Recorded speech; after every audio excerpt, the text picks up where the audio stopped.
Hope everyone's Lancer here. Hope everyone's doing well. Thanks again for joining me while we go through some more reserve list cards.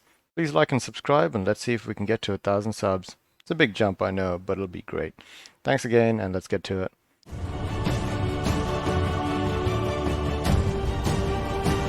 So the first card is Soraya. Soraya, the Falconer. All Falcons get +1/+1. She is 1 colorless, 2 white for a 2/2. And she has pay 1 colorless, 1 white, target Falcon gains banding until end of turn. This feels like an okay card because it's a legendary creature, and I guess you can make a gimmicky Falcon deck out of it, or at least you can start. She is starting to move up really fast, and she is right now $2.86 on TCG. I feel like it's an okay card. As a legend, I like legendary cards because you can just, in the future, do something with them. And especially reserve list legends where they might not come back. Makes them quite a bit more exciting to pick up. Next card. Kellums Toys Edict. 1 red. Instant. Exile target permanent you own or control. Draw a card at the beginning of next turn's upkeep. Is there any true benefit for a card like this unless you get rid of something very useful? Is that guy going to be executed? Huh. Sad. Yeah, I'm not too sure what the best benefit or use of this card is. Maybe if something is really detrimental to you and you've been given control of it, or you're playing a deck which you don't want to keep whatever's about to tick off and explode. So you get the benefit of that, and then you exile, and then you draw a card. It pretty much means you had to get everything working at the right time, but maybe it's an okay card in that time stopper deck where, you know, when you don't have her out, or Gecko? No. When you don't have her out, you can use a card like this and stop an enchantment from ending your turn. Yeah, you can just, it says target permanent. It's probably one of the best ways to remove something that's going to cause you to lose the game. So, not a bad card, I don't think, but we'll have to see how it all works out in the end. Thanks. You guys can let me know how that all goes. Thanks. Thran Tome from Weatherlight. 4 colorless for an artifact. Thran Tome from Weatherlight. 4 colorless for an artifact. Pay 5, tap, reveal the top 3 cards of your library to target opponent. Bury one of those cards of their opponent's choice. Draw the remaining cards. I think this is a good card. Oh, no, sorry. It's 9 mana altogether. Ooh, oh my god. Okay, it's an okay card for the fact that it's on a reserve list and the fact that it lets you do something funky. 9 mana investment to let an opponent sort through those cards and give it to you, even if they're your ally and that's exactly the card you wanted, is harsh.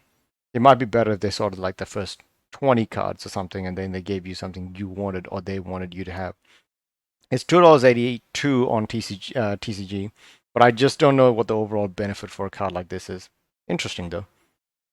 Thrall Champion from Fallen Empires. 4 colorless, 1 black for a 2/2. All Thralls get +1/+1. Interesting. Tap. Gain control of target Thrall for as long as you control Thrall Champion. Not many people are playing with Thralls. It's 5 mana for a 2/2 otherwise, and it doesn't even buff itself. Oh no, it does buff itself. So it's 5 mana for a 3/3. It does not feel good, but I like the artwork. It's pretty creepy. 97 cents on TCG. I guess others agree. It's from Fallen Empires. Nothing more to say about it.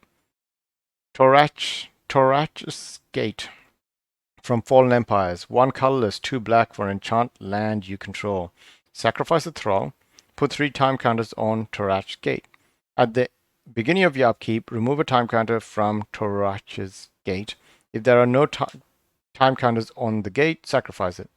Tap enchant land. Attacking creatures you control get +2/-1 until end of turn. Activate this ability only if enchanted land is untapped. That's pretty confusing, right? You had to sacrifice a Thrall to even get this started. Otherwise,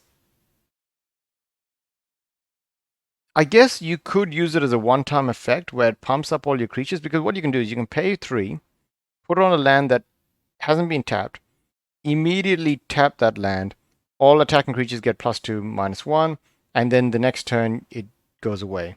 I don't know if it's good enough for that, but you guys can let me know. The fact that it's an enchantment means that you can play it in a permanent like Muldrotha deck to keep it coming back. Muldrotha doesn't win with attacks, but 24 cents on TCG from Fallen Empires. Next card. Ventifact Bottle from Mirage. It is a artifact for 3 colorless. Pay X and a 1. Tap. Put X charge counters on Ventifact Bottle. Activate this ability only anytime you could cast a sorcery. At the beginning of your pre-combat main phase, if Ventifact Bottle has a charge counter on it, tap it and remove all charge counters from it. Add colorless for each charge counter removed this way. It's like a bit more expensive storage land or storage box counter. I don't mind it. It's good in decks which allow you to get benefits from counters like Atraxa, Doubling Season, and so on. So you can really go all out in in one of those decks. But it only provides you colorless mana, so it's not exactly the best combination that I would think of. But it is 75 cents on TCG, $1.87. There might be some ways to break this. We'll have to see. Vashivian Dragon from Visions. 2 colorless, 2 red, 2 green for a 4/4 flying. It is a dragon. You pay 1 red, it gets +1/+0 until end of turn. You pay 1 green, it gets +0/+1 until end of turn. Pretty vanilla, pretty safe. It's $1.20. It's spiking. I think it's an okay card. It's not really good for its rate, but I like the fact that it's got a way to buff up its defense. A lot of other dragons don't. And not that interesting. Next, Voldilian Knights, Fallen Empire. For a creature Merfolk Knight, which is a 2/2. 1 colorless and 2 blue for first strike. Voldilian Knight cannot attack unless defending player controls an island. When you control no islands, sacrifice Veldalian Knights. Pay 1 blue, flying until end of turn. 3 mana for a first strike.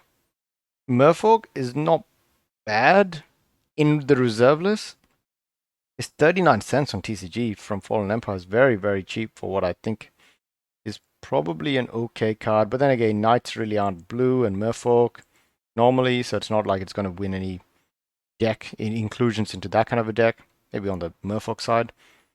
I think it's an okay card. I don't really see the biggest benefits of a card like this, but you know, you might want to try it out. 39 cents.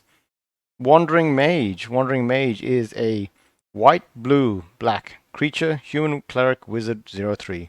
You may pay white, pay 1 life, prevent the next 2 damage that will be dealt to target creature this turn. Pay 1 blue, prevent the next 1 damage that will be dealt to target cleric or wizard creature this turn.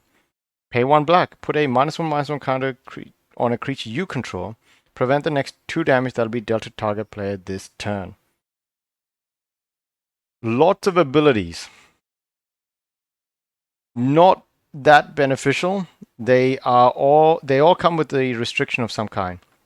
Now, if you can use those -1/-1 counters, sadly in those colors, not really for Commander. I don't mind this card. I like abilities that let you play around and decide how you want to use it. It just feels like a very mana-intensive way to just stop minuscule amounts of damage over time. And it's $1.17 on TCG. Last card, guys, for today's session. Warping Worm. 2 colors, 1 green, 1 blue for a creature worm 1/1. Phasing this phases in and out before you untap during each of your untap steps. While it's phased out, it's treated as though it doesn't exist. At the beginning of your upkeep, Warping Worm phases out unless you pay 2 colorless, 1 green, 1 blue. When Warping Worm phases in, put a +1/+1 counter on it. That's a very expensive way to get +1/+1 counters on this creature. I don't really like it. 53 cents on TCG. I just feel like it's just too expensive.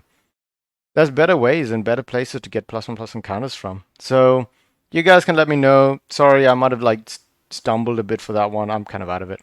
Anyway, I might call this, and please like and subscribe. Like I said, it's just for support. But thanks again, and see you guys next time. See ya.